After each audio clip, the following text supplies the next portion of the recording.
So today we are back to talking about some of the amazing deities that are out there that are associated with the element of fire for all of my deity working witches. So like usual, let's just jump in. The first god I want to talk about is Ra, who is the Egyptian god of sun and fire. He's also kind of seen as like this creator god, and while I usually think of like creator deities as being earth-based, there are some traditions that do have fire-based creator gods. So if you think about it like Prometheus and stuff like that, which we will get to, it's all about that creative energy of fire, right? So that's kind of like where you see a little bit of overlap between the two.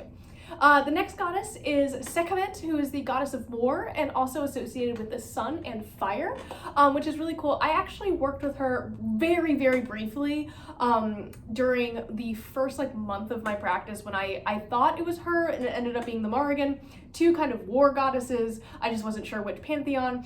And she's also very closely linked with Bast, because Bast is said to have evolved out of Sekhmet. So Sekhmet is like the lion-headed goddess, whereas Bast is kind of like that domesticated cat version. So you can kind of see how those two are aligned with each other, but it is said that over the 2,000 years that the Egyptian pantheon was a thing, that Bast evolved out of Sekhmet. So very cool goddess to work with if you are interested in the Kemetic practices.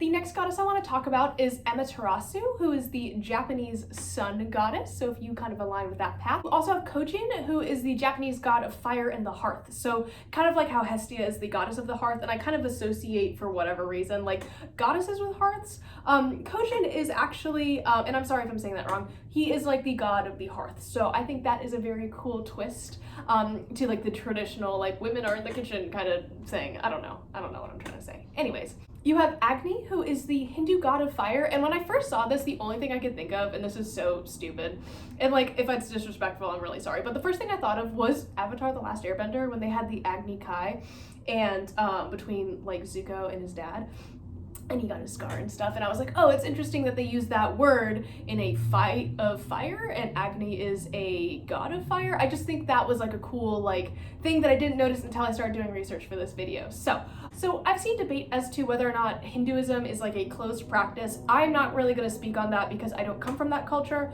And I don't work with any of the Hindu gods. There is a lot of discourse out there, so if you do find a creator who is talking about that, definitely listen, and especially if they are from India or the Hindu, born into the Hindu religion, yes? So respect everybody, please.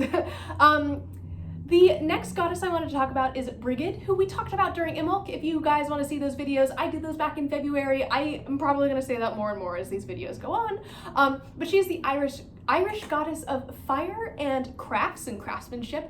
She's also a goddess of poetry and wisdom and inspiration and stuff. So you can kind of see that correlation with the creative aspect of the fire element. You have Aed, who is the Irish god of fire, whose name literally means fire. So you see that correspondence pretty easily. The next god I wanted to talk about is actually a Titan from Greek mythology, and that is Helios, who is the personification of the sun. I included a lot of sun deities because I felt that kind of associated with fire a little bit, so I wanted to add all of them if I could. The next god is Apollo, and he is said to drive his chariot across the sky as a representation of the sun moving across the sky. So that's kind of how he's kind of the god that the Greeks used to explain the movement of the sun from day to night. And I just wanted to keep him in this video because of his associations with the sun. The next god is Hephaestus, who is a Greek god of fire, of blacksmiths, and of volcanoes, which is cool. You also have Vulcan from the Roman pantheon. The next is Hestia, who is the Greek goddess of the hearth. I was just talking about her, but she is closely associated with fire and heat and warmth and the hearth and cooking and kitchen magic and stuff like that. The next is Prometheus, who is the Titan and god of fire, I guess. And he is the entity who first brought fire to human beings. So that is how the Greeks explained how we learned about fire, is that Prometheus brought us fire, and I believe was actually punished for this. I am not a Greek mythology buff, but from what I remember, I believe he's the one who gets his liver pecked out by vultures, yes? Please correct me if I'm wrong. I might be. The next god I want to talk about is comes from Norse mythology, and he's actually kind of an entity. He's a Jotun, or a giant, and he is a personification of fire in Norse mythology. And then finally, I wanted to like add this in here. I wanted to add Lucifer to this. He's more like associated with like light. He's the morning star, the light bearer. But he's kind of associated also with like hellfire, at least. So I just wanted to add him to this list. If that is completely wrong and completely out of left field, I'm sorry. I felt like I really needed to mention him for this one, because I don't really talk about like Abrahamic deities, right? So yes, I decided to add him.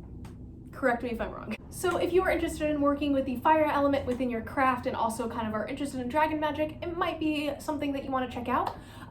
The next is the salamander, which is an elemental spirit that we have talked about also in another video if you want to learn more about that, but they are the elemental entity that is associated with fire. And then finally the phoenix, which is a great symbol, I think, that is tied to like that transformative element of fire, rising from the ashes and bursting into, so I really love the idea and the image of the phoenix. I think that could be a very strong image in your craft if you choose to use it. So yeah, I just wanted to mention a couple of them. So I hope this gives you guys some good ideas for like who or what kind of entities you want to work with if you are drawn to the fire element the most. If you have any more, please feel free to add them, and I will talk to you guys tomorrow. Bye!